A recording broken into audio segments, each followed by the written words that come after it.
آج تک ریڈیو سنتا ہے سارا جہاں۔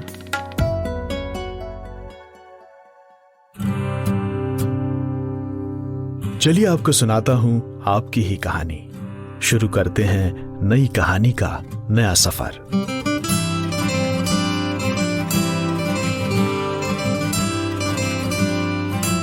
Story box with Jamshed Qamar Siddiqui.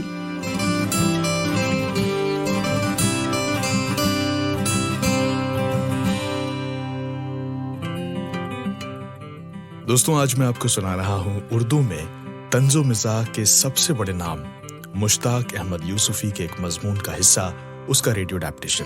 سنیے، ہوئے مر کے ہم جو رسوا۔ شروع کرتے ہیں۔ اب تو ایک عادت سی بن گئی ہے کہ کہیں کسی کے کفن دفن میں شریک ہونا پڑے تو مرزا کو ضرور ساتھ لے لیتا ہوں۔ ایسے موقع پر ہر شخص ہمدردی کے اظہار میں کچھ نہ کچھ کہتا ضرور ہے، مگر مجھے نہ جانے کیوں چپ سی لگ جاتی ہے۔ لیکن مرزا نے تو چپ ہونا سیکھا ہی نہیں ہے، بلکہ یوں کہنا چاہیے کہ صحیح بات کو غلط موقع پر بے دھڑک کہنے کی جو خداداد صلاحیت انہیں ودیعت ہوئی ہے، وہ کچھ ایسی تقریب میں گل کھلاتی ہے۔ وہ گھپ اندھیرے میں سرے رہ گزر چراغ نہیں جلاتے، پھلجھڑی چھڑاتے ہیں، جس سے بس ان کا اپنا چہرہ رات کے سیاہ فریم میں جگمگ جگمگ کرنے لگتا ہے۔ اور پھلجھڑی کا لفظ تو یوں ہی مروت میں قلم سے نکل گیا، ورنہ ہوتا یہ ہے کہ جس جگہ بیٹھ گئے آگ لگا کے اٹھے۔ اس کے باوجود وہ خدا کے ان حاضر و ناظر بندوں میں سے ہیں جو محلے کی ہر چھوٹی بڑی تقریب میں، شادی ہو یا غمی، موجود رہتے ہیں۔ خاص دعوتوں میں سب سے پہلے پہنچتے ہیں اور سب سے بعد میں اٹھتے ہیں۔ اس انداز میں ایک کھلا فائدہ یہ دیکھا کہ وہ باری باری سب کی برائی کر ڈالتے ہیں، ان کی کوئی نہیں کر پاتا۔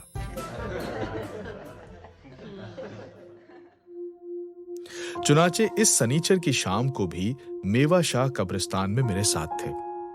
سورج اس شہر خاموشاں کو، جسے ہزاروں خدا کے بندوں نے مر مر کے بسایا تھا، لال انگارہ سی آنکھوں سے دیکھتے دیکھتے انگریزوں کے اقبال کی طرح ڈوب رہا تھا۔ سامنے بیری کے درخت کے نیچے ایک ڈھانچہ قبر بدر پڑا تھا۔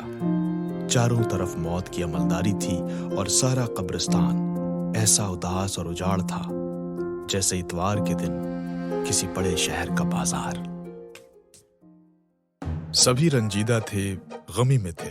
ویسے مرزا کہتے ہیں کہ دفن کے وقت میت کے سوا سبھی رنجیدہ ہوتے ہیں۔ خیر، مرزا سب سے الگ تھلگ ایک پرانے قدبے پر نظریں گاڑے مسکرا رہے تھے۔ قدبے یعنی کہ وہ پتھر جو قبر کے سرہانے لگتے ہیں اور ان پر نام، موت کی تاریخ اور کبھی کبھی مرنے والے کی ڈگری بھی لکھی جاتی ہے۔ تو مرزا ان قدبوں کو دیکھ رہے تھے اور پھر تھوڑی دیر بعد میرے پاس آئے اور میری پسلیوں میں اپنی کوہنی اڑاتے ہوئے مجھے ایک قدبے تک لے گئے، جس پر من جملہ تاریخ پیدائش و پینشن، مولد و مسکن، ولدیت و عہدہ، آسود و لحد کی تمام ڈگریاں، میں ڈویژن اور یونیورسٹی کے نام درج تھیں، اور آخر میں نہایت موٹے اکشروں میں وہاں سے منہ پھیر کر جانے والوں کو بتایا گیا تھا کہ اللہ نے چاہا تو بہت جلد ان کا بھی یہی حشر ہونے والا ہے۔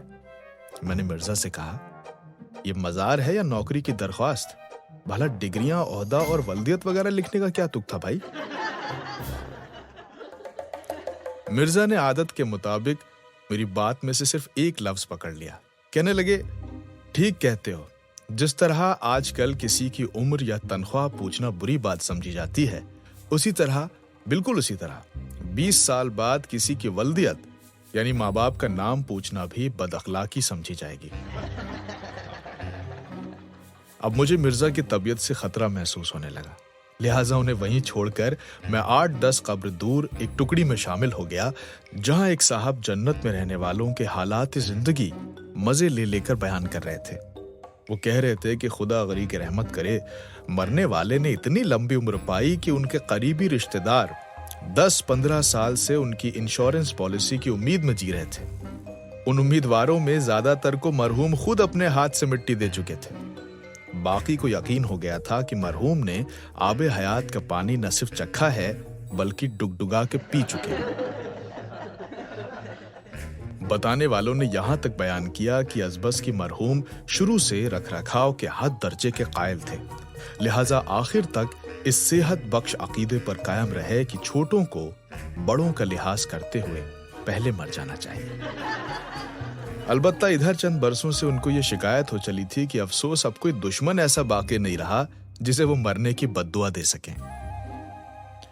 उनसे कटकर मैं एक दूसरी टोली में जा मिला, जहां मरहूम के एक जानने वाले और मेरे पड़ोसी उनके लड़के को सब्र जमील की नसीहत देते हुए फरमा रहे थे कि बरखुरदार, ये मरहूम के मरने के दिन नहीं थे। हालांकि 5 मिनट पहले यही साहब, जी हाँ, यही साहब मुझसे कह रहे थे कि मरहूम ने 5 साल पहले दोनों बीवियों को अपने तीसरे सेहरे की बहारें दिखाई थी और ये उनके मरने के नहीं, डूब मरने के दिन थे। मुझे अच्छी तरह याद है कि उन्होंने उंगलियों पर हिसाब लगाकर कानाफूसी के अंदाज में यह तक बताया कि तीसरी बीवी की उम्र मरहूम की पेंशन के बराबर है, मगर है बिल्कुल सीधी और बेजुबान। इस अल्लाह की बंदी ने कभी पलट कर नहीं कहा कि तुम्हारे तो मुंह के दांत नहीं है, मगर मरहूम इस खुशफहमी में मुब्तला थे कि उन्होंने महज अपनी दुआओं के जोर से बीवी का चाल चलन काबू में रखा है। अलबत्ता ब्याहता बीवी से तो उनकी कभी नहीं बनी। भरी जवानी में भी मियाँ बीवी 36 के आंकड़े की तरह एक दूसरे से मुंह फेरे रहे और जब तक जिए एक दूसरे के सर पर सवार रहे। बीवी ने मशहूर कर रखा था कि मरहूम शुरू से ऐसे जालिम थे कि वलीमे का खाना भी मुझ नई नवेली दुल्हन से पकवाया था। मैंने बातचीत का रुख मोड़ने की खातिर घने कब्रिस्तान की तरफ इशारा करते हुए कहा कि देखते ही देखते चप्पा चप्पा आबाद हो गया। मिर्जा फिर बीच में कूद पड़े, कहने लगे, देख लेना कि वो दिन ज्यादा दूर नहीं है जब कराची में मुर्दों को खड़ा खड़ा गाड़ना पड़ेगा और नायलॉन की रेडीमेड कफन में ऊपर जिप लगेगी ताकि मुंह देखने में आसानी रहे। मेरी तबीयत इन बातों से उबने लगी तो एक दूसरे गोल में चला गया, जहां 2 नौजवान सितारे के गिलाफ जैसी पतलून चढ़ाए चहक रहे थे। पहले की टेडी बॉय वाली पीली कमीज पर लड़कियों की ऐसी वाहियात तस्वीरें बनी थीं कि एक बार गलती से नजर पड़ जाए तो शरीफ आदमी लाहौल पढ़ने लगे। लेकिन हमने देखा कि कुछ लोग बार बार लाहौल पढ़ रहे थे।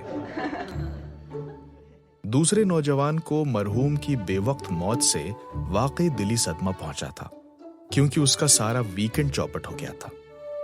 चोंचो और चुहल का यह सिलसिला शायद कुछ और देर तक जारी रहता कि इतने में एक साहब ने हिम्मत करके मरहूम के हक में पहला कलमाए खैर कहा और मेरी जान में जान आई। उन्होंने सही फरमाया। यूं आंख बंद होने के बाद लोग कीड़े निकालने लगे, ये और बात है, मगर खुदा उनकी कब्र को अंबरी करे। मरहूम बेशक एक साफ दिल नेक नियत इंसान थे और नेक नाम भी, ये बड़ी बात है। नेकनामी के तो क्या कहने, ये समझ लीजिए कि मरहूम अगर यूं ही मुंह हाथ धोने बैठ जाते थे तो सब समझते थे कि वजू कर रहे हैं। जुमला खत्म होने से पहले ही सुनने वालों के सर की चमकती चंदियां अचानक एक धंसी हुई कब्र की तरफ झुक गईं। इस मकाम पर एक तीसरे साहब, जिनसे मैं वाकिफ नहीं, उन्होंने फरमाया कि बाज लोग अपनी पैदाइशी बुजदिली की वजह से तमाम उम्र गुनाहों से बचते रहते हैं, जबकि बाज लोगों के दिलो दिमाग वाकई आईने की तरह साफ होते हैं, यानी नेक ख्याल आते हैं और गुजर जाते हैं। पता नहीं मेरी शामत आई थी या शायद मेरे मुंह से निकल गया। देखिए भाई, नियत का हाल तो सिर्फ खुदा पर रोशन है, मगर अपनी जगह यही क्या कम है कि मरहूम सबके सुख दुख में शरीक और छोटे से छोटे पड़ोसी से भी झुककर मिलते थे। मैंने इतना कहा, अरे साहब। ये सुनते ही वहां पर एक साहब तो लाल भभूका हो गए। बोले, हजरत, मुझे खुदाई का दावा तो नहीं है, लेकिन इतना जरूर जानते हैं कि अक्सर बूढ़े खुर्राट अपने पड़ोसियों से महज इस ख्याल से झुककर मिलते हैं कि अगर वो खफा हो गए तो कंधा कौन देगा। खुशकिस्मती से एक खुदा तरस ने मेरी हिमायत की, मेरा मतलब है मरहूम की हिमायत की। उन्होंने कहा कि मरहूम ने माशाअल्लाह इतनी लंबी उम्र पाई, मगर सूरत पर जरा नहीं बरसती थी। चुनाचे सिवाय कनपटियों के और बाल सफेद नहीं हुए। चाहते तो खिजाब लगा के जवानों में शामिल हो सकते थे, मगर तबीयत ऐसी कलंदराना पाई थी कि खिजाब का भी कभी झूठो भी ख्याल नहीं आया। अब वो साहब सचमुच फट पड़े। आपको खबर भी है, मरहूम का सारा सर पहले निकाह के बाद ही सफेद काला हो गया था, मगर कनपटियों को वो जानबूझकर सफेद रहने देते थे ताकि किसी को शुभा ना गुजरे कि खिजाब लगाते हैं। सिल्वर ग्रे कलमे। ये तो उनके मेकअप में एक नेचुरल टच था। अरे साहब, इसी वजह से तो उन्होंने अपना एक नकली दांत भी तोड़ रखा था। एक दूसरे साहब ने ये कहते हुए समझिए कि ताबूत में आखिरी कील ठोक दी। कुछ भी सही, मगर वो उन खूसटों से तो 1000 दर्जे बेहतर थे जो अपने पोपले मुंह और सफेद बालों की दाद छोटों से यूं तलब करते हैं जैसे ये उनकी जाती जद्दोजहद का नतीजा है। मिर्जा ने बिगड़ी बात बनाई। उनसे पीछा छुड़ाकर कच्ची पक्की कब्रें फांदता हुआ मैं मुंशी सनाउल्लाह के पास जा पहुंचा, जो एक कब्र के पत्थर से टेक लगाए बेरी के हरे हरे पत्ते कचर कचर चबा रहे थे और इस हरकत पर बार बार अपनी हैरानी का इजहार फरमा रहे थे कि अभी परसों तक तो मरहूम बातें कर रहे थे, जैसे उनके मुताबिक मरहूम को मरने से 3-4 साल पहले चुप हो जाना चाहिए था। भला मिर्जा ऐसा मौका कहां खाली जाने देते। मुझे मुखातिब करते हुए कहने लगे, याद रखो कि मर्द की आंख और औरत की जबान का दम सबसे आखिर में निकलता है। यूं तो मिर्जा के बयान के मुताबिक मरहूम की बेवाएं भी एक दूसरे के छाती पर दुहत्तड़ मार मार कर रो रही थी, लेकिन मरहूम के बड़े नवासे, जो 5 साल से बेरोजगार था, चीख चीख कर अपना गला बैठा लिया था। मुंशी जी बेरी के पत्तों का रस चूस चूस कर जितना उसे समझाते पुचकारते, उतना ही वो मरहूम की पेंशन को याद करके धाड़े मार मार कर रोता। उसे अगर एक तरफ हजरत इस्माइल से गिला था कि उन्होंने 30 तारीख का इंतजार क्यों न किया, तो दूसरी तरफ खुद मरहूम से भी सख्त शिकवा था। क्या तेरा बिगड़ता जो मरता कोई दिन और। इधर मुंशी जी का सारा जोर इस फलसफे पर था कि बरखुरदार ये सब नजर का धोखा है। दर हकीकत जिंदगी और मौत में कोई फर्क नहीं, कम से कम एशिया में। बल्कि मरहूम बड़ी किस्मत वाले निकले कि दुनिया के बखेड़ों से इतनी जल्दी आजाद हो गए, मगर तुम हो कि बिला वजह अपनी जवान जान को हलकान किए जा रहे हो। यूनानी कहावत है कि वही मरता है जो महबूब खुदा होता है। तो वहां मौजूद लोग अभी दिल ही दिल में हसद से जले जा रहे थे कि हाय, मरहूम की आई हमें क्यों ना आ गई, कि तभी बादल के एक फालसाई टुकड़े ने सूरज को ढक लिया और हल्की हल्की फुहार पड़ने लगी। मुंशी जी ने एक बार बेरी के पत्तों का फूंक निगलते हुए इस फुहार को मरहूम के जन्नती होने का शगुन करार दे दिया, लेकिन मिर्जा ने भरे मजमे में सर हिला हिला कर उस बात से इख्तिलाफ जाहिर किया। मैंने अलग ले जाकर वजह पूछी तो बोले, मरने के लिए सनीचर का दिन बहुत मनहूस होता है। लेकिन सबसे ज्यादा पतला हाल मरहूम के एक दोस्त का था, जिनके आंसू किसी तरह थमने का नाम नहीं लेते थे कि उन्हें मरहूम से पुरानी जान पहचान थी। रूहानी यकजहती की सबूत में अक्सर इस वाक़ये का जिक्र करते थे कि बगदादी कायदा खत्म होने के एक दिन पहले हम दोनों ने एक साथ सिगरेट पीना सीखा था। बोले कि मरहूम किसी सोचे समझे मंसूबे के तहत बल्कि दगा दे गए और बगैर कहे सुने पीछा छुड़ाकर चुप चुपाते जन्नतुल फिरदौस को रवाना हो गए, अकेले ही अकेले। उनके इस शदीद अफसोस का राज बाद में मिर्जा ने बताया कि मरहूम ने अपनी मौत से 3 महीने पहले उनसे 10,000 रुपए सिक्काए रायजुल वक्त बतौर कर्ज लिए थे, और वो तो कहिए कि बड़ी खैरियत हुई कि इसी रकम से तीसरी बीवी का मेहर मुअज्जल अदा कर गए, वरना कयामत में अपने सास ससुर को क्या मुंह दिखाते।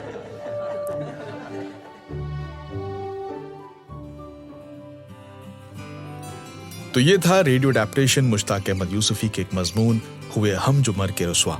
इसके मुतालिक अगर आपको कुछ कहना सुनना हो तो मेल कीजिए radio@aajtak.com पर। स्टोरी का साउंड डिजाइन किया है अमृत रेजी ने। अगले हफ्ते फिर लौटूंगा किसी नई कहानी, नए एहसास और नए किरदार के साथ। मेरा नाम है जमशेद कमर सिद्दीकी। दुआओं में याद रखिएगा।